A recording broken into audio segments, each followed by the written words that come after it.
සමස්ත ලංකා බිත්තර නිෂ්පාදන සංගමේ සභාපති ආර්.එම්. සරත් රත්නායක ඇත්තම පහුගිය දින කිහිපයක තුල අපි මාධ්‍ය හරහා සම්පූර්ණම ගොවියා සහ පාරිභෝගිකයා සහ වෙළෙන්දා සියලුම දෙනා දැනුවත් කෙරුවා. ඒකේ සාමාන්‍ය ප්‍රතිඵලයක් වශයෙන් ඇත්තම මේක මටම තේරුණා මේ ගොවියන්ට සහ මේ වෙළෙඳ හිමියන්ට පොඩි ප්‍රශ්නයක් තියෙනවා කියලා. ඇත්තම මම හිතන්නේ අපි බිත්තර නිෂ්පාදකයන්ගේ සංගමේ තමයි අපි පහුගිය ටිකේම අපි අපේ ගොවියා දිරිමත් උනේ.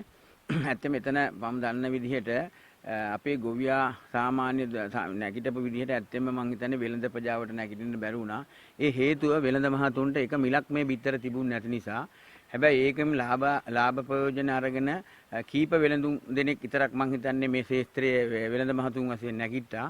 හැබැයි මම මේ සැරේ මම මේ බිත්තර මිල සියලුම දෙනා එක තැනකට තීරණය කරලා මම හිතන්නේ මම මේකෙත් ඇත්තෙම තාම මම අවුරුදු 2යි ඉන්නේ. මට අවුරුදු වයස 58යි. තව අවුරුදු 2ක් වුණාම අවුරුදු 14ක් විතර මේ ශාස්ත්‍රයේ හිටියා. මේ ඒ නිසා මම කියන්නේ මේකේ මේ අවුරුදු 2 ඇතුළත මම වෙලෙන්දත් හොඳ කොන්දක් ඇතුව මේ රටේ වෙළඳාම කරන විදිහට වෙළෙන්දාට ලාභ ප්‍රයෝජන විදිහට මම හිතන්නේ තාමත් අවුරුදු ගාණක් වෙළඳාම් කරපු වෙළඳ මහත්මයා ගාවත් මම හිතන්නේ තාම මේ මිනිස්සුන්ට ගෙදර අඩු ගානේ බේට් ටිකක් අරගෙන යන්න කාර් එකක් ගන්න තියා තමන්ගේ ඩිමෝ බැට්ට හරි පොඩි ලොරිය ඇරෙන්න හරි තාම ඒ විදිහේ මේ බිත්තර වෙළඳාම් කරන මම හිතන්නේ වෙළඳ මහතුන් මම හිතන්නේ 100,000 ගාණක් ඉන්නවා. ඒ වෙළඳ මහතුන්ටත් ඇත්තෙම බිත්තරේට හරි මිලක් අරගෙන ලාභ ලබන ක්‍රමවේදයක් මම හදනවා. ඒක හේතුව මහා පරිමාණයේ වෙළඳ මහතුන් ඉතින් බිත්තර ටික ඊළඟ සතියේ අරගෙන අඩු මිලට ඊළඟ සම්මානේ රුපියල් 2ක් 3ක් වැඩි වෙනකොට ඒ වැඩි වෙන එක අල්ලලා බිත්තර අඩුව බානවා. බාපුවම අර පොඩි වෙළෙන්දාට ගිහින් ඒ වෙළඳ පොලේ තරම් කරන්න බෑ. ඒ නිසා තමයි මේ රටේ හැම කෙනෙකුටම එකම මිලක් හදන විදිහට මම සියලුම ගොවි මහතුන්ටත් වෙළඳ මහතුන්ටත් මේකට අදාළ කර්මාන්තකරු බේකරි හිමියන්ටත් මේ පැහැදිලිවම 21 වෙනි සෙනසුරාදා 6ට රුවිනි රෙස්ටෝරන්ට් එකට එන්න කියලා තියෙනවා. ඒ නිසා කවුරු හරි පොඩි හරි ගොවියෝ මේකට මං හිතන්නේ නැහැ දොස් කියනවා කියලා.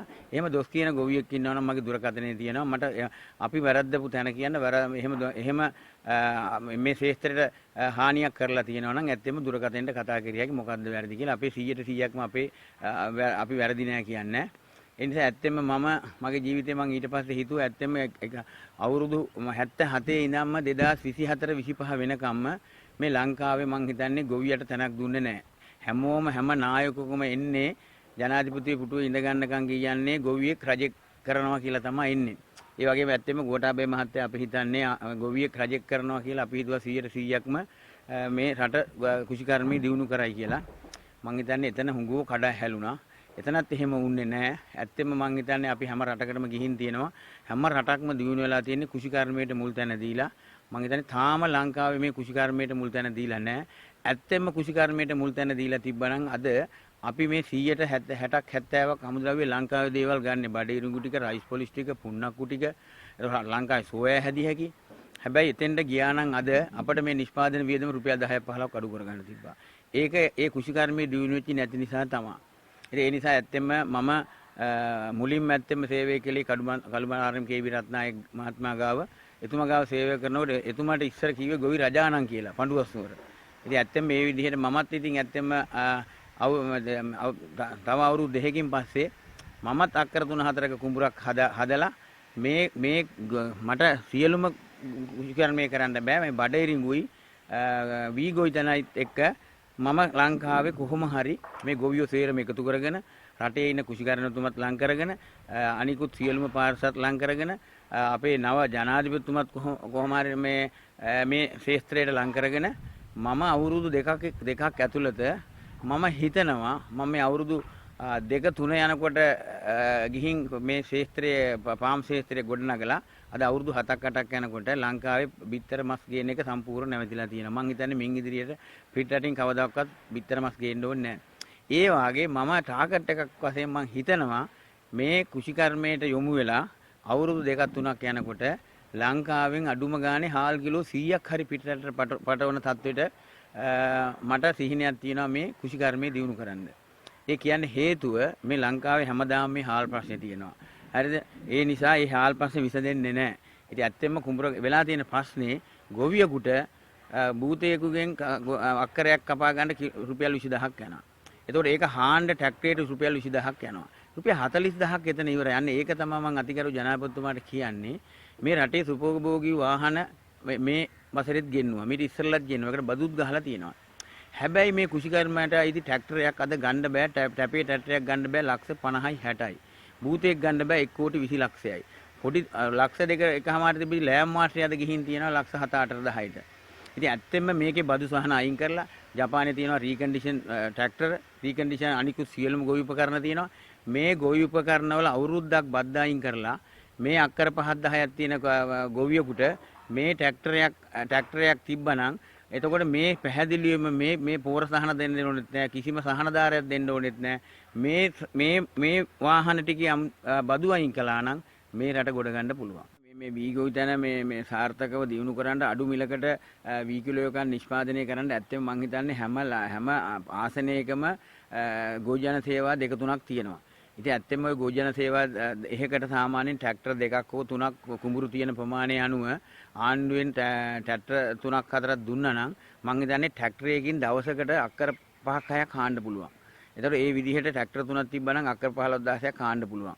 ඉතින් එහෙම එතකොට ගොවියට ඒ ට්‍රැක්ටරේ නොමිලේ දීලා ගොවියගෙන් ඩීසල් ටිකක් අරගෙන ඩීසල් ටික විතරයි ගොවියට යන්නේ. එතකොට ඒ ක්‍රමවේදයකට ගියා නම් මම හිතන්නේ මේ නිෂ්පාදන වියදම එතනම රුපියල් 10ක් 15ක් අඩු වෙලා. ඉතින් එතකොට ඒකේ යන්නේ ගොවිජන සේවාවේ රියදුරාට විතරයි ඒ පඩියක් යන්නේ නඩත්තුව ඇරෙන්න.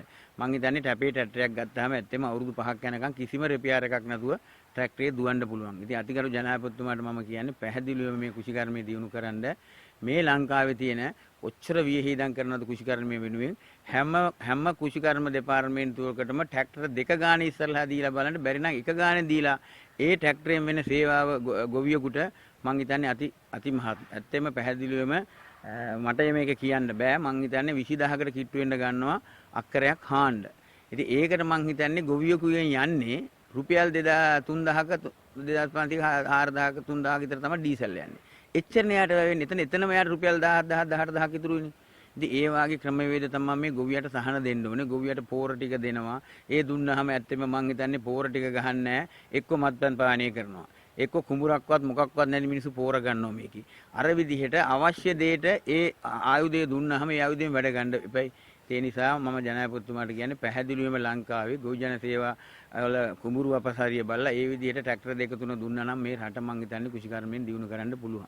ඒ නිසා ඒ ජනාධිපතිතුමත් එක්කත් කතා කරලා මේ දේ යොමු කරලා ඇත්තෙම මං හිතන්නේ මේ සහන දායි විදියට දුන්නොත් මං දන්න හැටියට වී කිලෝ එකක් සාමාන්‍ය රුපියල් 80ක් 90කට නිෂ්පාදනය කරන්න පුළුවන්. ඉතින් ඒකත් එක්ක ඇත්තෙම අපේ රටේ තව හැම වෙලාවකම මේ හාල් ගැනම තමයි රටේ විවේචනය කරන්නේ. හාල් බත් නැත්තම් හිතන්නේ අනිත් දේවල් වලින් බඩ පිරෙන්නේ නැහැ කියලා.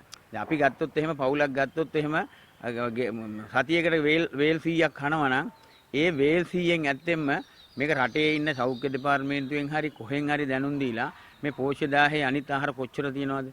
වේල් 100ක් කනවා නම් වේල් 100න් 25ක් කන්න පුළුවන් මාසෙට. බතල කන්න පුළුවන් වේලක්. මඤ්ඤොක කන්න පුළුවන්. පාන් ටිකක් කන්න පුළුවන්. එතකොට ඒ වගේම කඩල ටිකක් කන්න පුළුවන්. ඉතින් ඒ වාගේ තව බිත්තර මිල බහපු වෙලාවට බිත්තර ගෙඩියක් කාලා බත් ටිකකුයි මාළු පිටකුයි කන්න පුළුවන්.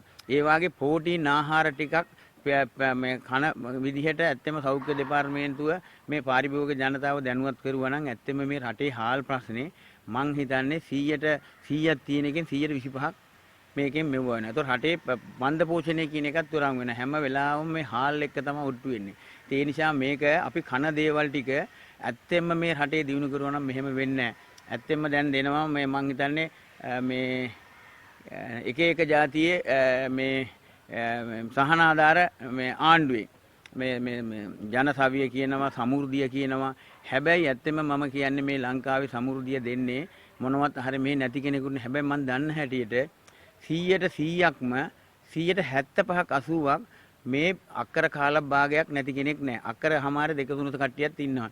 හැබැයි gedara මේ රුපියල් 20000ක් දෙන මුදල රජයෙන් ඒකට මඤ්ඤොක ගස් 7-8ක් 10ක් කෙහෙල් ගහක් දෙකක් එතකොට කණ්ඩ අවශ්‍ය දෙල් ගහක් මොනවා හරි අලබතල ටිකක් වවලාද කියලා එක බලලා ග්‍රාම සේවක මහත්මයා මේ රුපියල් 20000 දුන්නා රුපියල් 20000 දෙන්නේ මේ gedara ඉඳලා මොනවා හරි සේවාවක් කරන්නේ. ඒක උනාට ඒක කවදාකවත් කෙරිලා නැහැ මම දන්න හැටියට.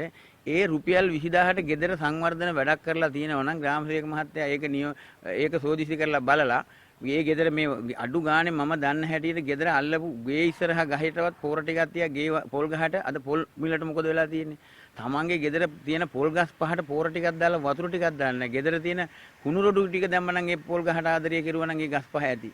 අද යන්නේ ඒ වාගේ මේ ග්‍රාම සේවක මහත්තුන්ට ඇත්තෙන්ම පුළුවන් මේ 20000 දෙන්නේ මේ ගෙදර තියෙන අඩුපාඩු ටික තමන්ට කන්න බොන්න දේ මේක හදාගන්න 20000 දෙනවා කියන්නේ සාමාන්‍යයෙන් දවස් 10ක් විතර ගෑනු කාන්තාවකට නම් දවස් 10ක් 12ක පඩියක්. ඉතින් එතකොට ඒ ගානේ ඒක හැදලා ගෙදර තමන්ගේ දෙයක්වත් කරගෙන මේක මං හිතන්නේ දුන්නොත් ඉදිරියේ මං හිතන්නේ එතකොට මේ අලබතල ටිකක් කෙහෙල් ගහක් ගස් ලැබු ගෙඩියක් කමන්ට කන්න පළතුරු ටිකක් අන්නාහි ගස් දෙකක් තුනක් හදපුවම මේ රටේ මේ ප්‍රශ්නේ ඉවරයි. ඉතින් මේ ප්‍රශ්නෙට ඇත්තෙන්ම මං හිතන්නේ ඉදිරියේ සහනයක් මං ජීවිතේේ මගේ ළමයෙක්වත් දරුවෙක්වත් මමවත් දේශපාලනයට මේ වෙනකන් ඇවිල්ලත් නැහැ ඩෙන්ටිටි නම්බර් එකක්වත් දීලත් නැහැ. නමුත් මම මින් ඉදිරියට මේ අවුරුදු දෙකකින් පස්සේ මේ කුෂිකර්මය කියන එකට මගේ 100%ක් මගේ කැපවීම කරලා පවතින රජයේ ජනාධිපතිතුමත් එක්කත් කුෂිකර්මයතුමත් එක්කත් මේක සහයෝගය අරගෙන සියලුම ගොවි මහතුන්ගේ සහයෝගය අරගෙන අපේ බිත්තර නිෂ්පාදනයේ සංගමයේ ගත්තොත් එහෙම මේ රටේ කොම්පෝස්ට් පොහොර 100ට පොහොර ගත්තොත් එහෙම 120ක් 25ක දායකත්වයක් දරනවා මේ බිත්තර නිෂ්පාදනයේ සංගමය. මම හිතන්නේ නුවරඑළියට වයමින් දවසකට ලොරි 50ක් 75ක් යනවා. ඉතින් ඒ වාගේ අපි කොම්පෝස්ට් පැත්තෙන් අපි අද කාබනික පොහොරක් මේකෙත් නිෂ්පාදනය කරන්නේ. ඒ සියලුම දෙනා මම දන්න හැටියට මම කුඹුරු අක්කර 3-4ක් මේ කුකුල් පොහොර සම්බන්ධව එකතු කරගෙන ලබන අවුරුද්දේ නම් අක්කර 4ක් විතර පටන් ගන්නවා. මේ කට්ටියට ආදර්ශමත් ගොවිපලක් වශයෙන් මේකට සම්පූර්ණම මුල ඉඳන්ම යන වියහිදන් දරලා කොච්චරක් වියදම් කියලාද කියන එක බලලා මේ කුෂිකර්මය දිනු කරන්න මගේ ඉස්සරහට තියෙන එකම සිතිවිල්ල. ඉතින් ඒකට සියලුම රටේ ඉන්න සියලුම දෙනාගේ සහයෝගය මම ඉල්ලනවා. ඉතින් ඇත්තෙන්ම මේ හෙට මම ආරාධනාවක් කරනවා මේ සියලුම දෙනාට මේ තියෙන ප්‍රශ්නේ විසඳගෙන මේ අපිත් එක්ක සුහදව හැම ප්‍රශ්නයක්ම කතා කරලා සඳුදාගෙන් පස්සේ ලංකාවේ සියලුම වෙළඳ මහත්තුණු සියලුම සභාපතිවරුත් සියලුම ඒකමතිකව තීරණය කරලා ඒක මිලකට ඇවිල්ලා පාරිභෝගිකයටත් ප්‍රශ්නයක් නැතුව ගොවියටත් ප්‍රශ්නයක් නැතුව බේගිරි හිමියන්ටත් ප්‍රශ්නයක් නැතුව අපි මේ වැඩේට සියලුම දෙනා අපකැප වෙලා තිනවා. ඒ නින්දා සියලුම දෙනාට මම ආරාධනා කරනවා හෙට දින රුවිනී ලෙෂර් රිසෝට් එකට පැමිණෙන්න කියලා.